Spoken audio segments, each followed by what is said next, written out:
حضرت عمر تو سوچ رہے تھے کہ آج میں اپنے سے آگے کسی کو بڑھنے نہیں دوں گا، آدھا مال لے آیا ہوں، آدھا گھر والوں کے لیے چھوڑ آیا ہوں، اب یہ اپنا مال پیش کرتے ہیں تو حضور کا سوال ہوتا ہے ماں اب کہتا لیا لے کا یا ابا بکر، ابو بکر گھر والوں کے لیے کیا چھوڑا ہے؟ تو حضرت ابو بکر عرض گزار ہوتے ہیں اب کہ تو لہم اللہ و رسولہ، حضور میرے سامنے بھی آپ ہیں، میرے گھر میں بھی آپ بھی، میں گھر والوں کے لیے اللہ اس کے رسول کی محبت چھوڑ آیا ہوں۔ اللہ اکبر، میں سارا مال آپ کے قدموں میں پیش کرتا ہوں، حتیٰ کہ سوئی بھی گھر میں نہیں چھوڑی، اپنا لباس بھی اتار کر کے ڈال دیا اور خود ٹاٹ پہن لیا اور سارا مال حضور کی خدمت کے اندر پیش کر دیا۔ اور آقا کریم نے پوچھا تو کہا حضور گھر میں اللہ اس کے رسول کا پیار چھوڑا ہے،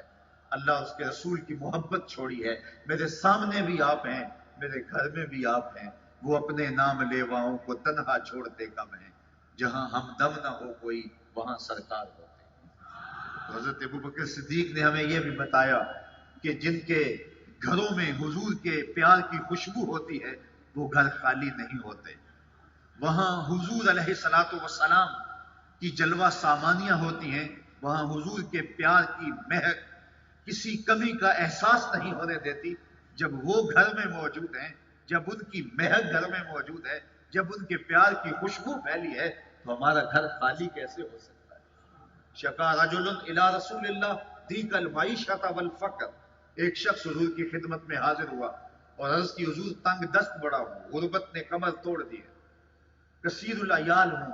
اور ذرائع آمدنی بہت تھوڑے ہیں، میرے لیے کوئی نسخہ تجویز کیجیے۔ سنو میرے حضور نے اسے کیا نسخہ تجویز کیا۔ حضرت سہل بن سعد الساعدی رضی اللہ تعالیٰ عنہ اس حدیث کے راوی ہیں، حضور کی بارگاہ میں عرض کی حضور کثیر العیال ہوں اور ذرائع آمدنی بہت تھوڑے ہیں۔ فرمایا کہ جب تو گھر جائے تو گھر والوں کو السلام علیکم کہہ دیا کرو اور اس کے بعد ایک مرتبہ سورہ اخلاص پڑھ دیا کرو، یہ تیرا وظیفہ ہے، جو ہی گھر جاؤ السلام علیکم، اس کے بعد ایک مرتبہ سورہ اخلاص پڑھ دیا کرو۔ اور آقا کریم نے فرمایا کبھی ایسا ہو کہ تم گھر جاؤ، گھر کوئی بھی موجود نہ ہو، فرمایا عمل چھوڑنا نہیں، فسلم علیہ، پھر تو مجھے سلام کہہ دے، وہ اپنے نام لیواؤں کو تنہا چھوڑتے کب ہیں، جہاں ہم دم نہ ہو کوئی وہاں سرکار ہوتے، کہا پھر مجھے سلام کہہ دینا۔ وہ صحابی کہتے ہیں میں نے عمل شروع کر دیا، جب بھی گھر جاتا السلام علیکم، اس کے بعد ایک مرتبہ سورہ اخلاص پڑھ دیتا، اور کبھی ایسا ہوتا گھر میں کوئی موجود نہ ہوتا، پھر تو مجھے چاہ چڑھ جاتے، پھر تو خوشی کا ٹھکانہ نہ ہوتا، پھر حضور کی بارگاہ میں سلام پیش کرتا اور اس کے بعد میں سورہ اخلاص پڑھ دیتا۔ کہتے ہیں اس عمل کی برکت سے میں نے تو امیر ہونا ہی ہونا تھا، حتی افاد اللہ جیرانہ، یہاں تک کہ میرے ہمسائے بھی امیر ہو گئے۔ حضرت صدیق اکبر بولے اب کہہ تو لہم اللہ و رسولہ، میرے لیے اللہ اور اس کا رسول کافی ہے۔ اللہ اکبر۔ تو مال کی بات آئی تو سارا مال حضور کے قدموں میں پیش کر دیا۔ انسان اپنی اولاد کے لیے اپنی جان سے بھی کھیل جاتا ہے، لیکن حضرت سیدنا صدیق اکبر کی یہ کہانی بھی کتنی دل آویز ہے۔ پہلی بات تو یہ سنیے کہ یہ سیدنا صدیق اکبر رضی اللہ تعالی عنہ کو اعزاز حاصل ہے کہ آپ کی 4 پشتیں صحابی ہیں، اور یہ شرف صرف آپ کو ہی نصیب ہوا ہے۔ آپ کے والدین، خود آپ کی اولاد اور اولاد کی اولاد، 4 پشتوں کو اس شرف سے ممتاز کیا گیا۔ لیکن ابتدا میں آپ کے والد بھی اسلام نہیں لائے تھے اور آپ کے بیٹے بھی اسلام نہیں لائے تھے، تو جب بعد میں اسلام لے آئے تو ایک دن گھر میں بیٹھے بیٹھے بات ہوئی تو آپ کا بیٹا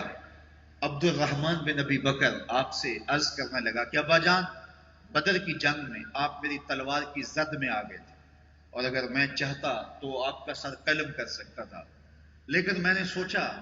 کہ میرا باپ ہے، میری تلوار جنبش کرے گی تو سر میرے باپ کا کٹے گا، تو اس خیال نے میرا ہاتھ روک لیا، اور اگر میں چاہتا تو آپ کو قتل کر سکتا تھا، آپ کس طرح میری تلوار کی زد میں تھے۔ تو انہوں نے وہ ماضی کی کہانی سنائی، تو حضرت سیدنا صدیق اکبر کا جواب کیا تھا؟ کہا بیٹا تو کافر تھا اس لیے تو نے مجھے چھوڑ دیا، کاش کہ تو میری تلوار کی زد میں آتا اور میں تجھے جو ہے وہ بیٹا سمجھ کے نہ چھوڑتا، محمد عربی کا دشمن سمجھ کے کاٹ دیتا۔ تو یہ تھی ان کی محبت اور یہ تھا ان کا پیار اور حضور علیہ الصلوۃ والسلام کے ساتھ ان کی وابستگی۔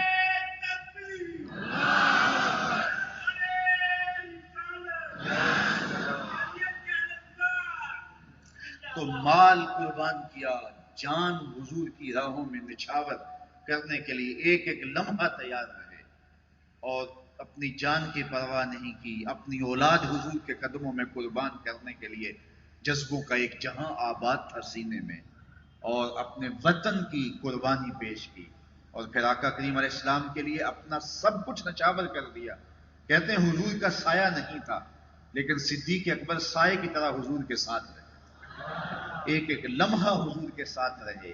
کوئی وقت الگ نہیں کاٹا، بس حضور کے ساتھ، یہاں تک کہ اللہ نے ان محبت بھرے لمحوں کو ایسا قبول کیا کہ آج بھی حضور کی قربت انہیں نصیب ہے، آج بھی آقا کریم علیہ الصلوۃ والسلام کی قربتیں انہیں حاصل ہیں۔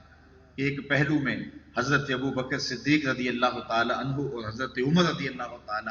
عنہ تشریف فرما ہیں۔ ایک دن حضور مسجد نبوی سے باہر نکل رہے تھے،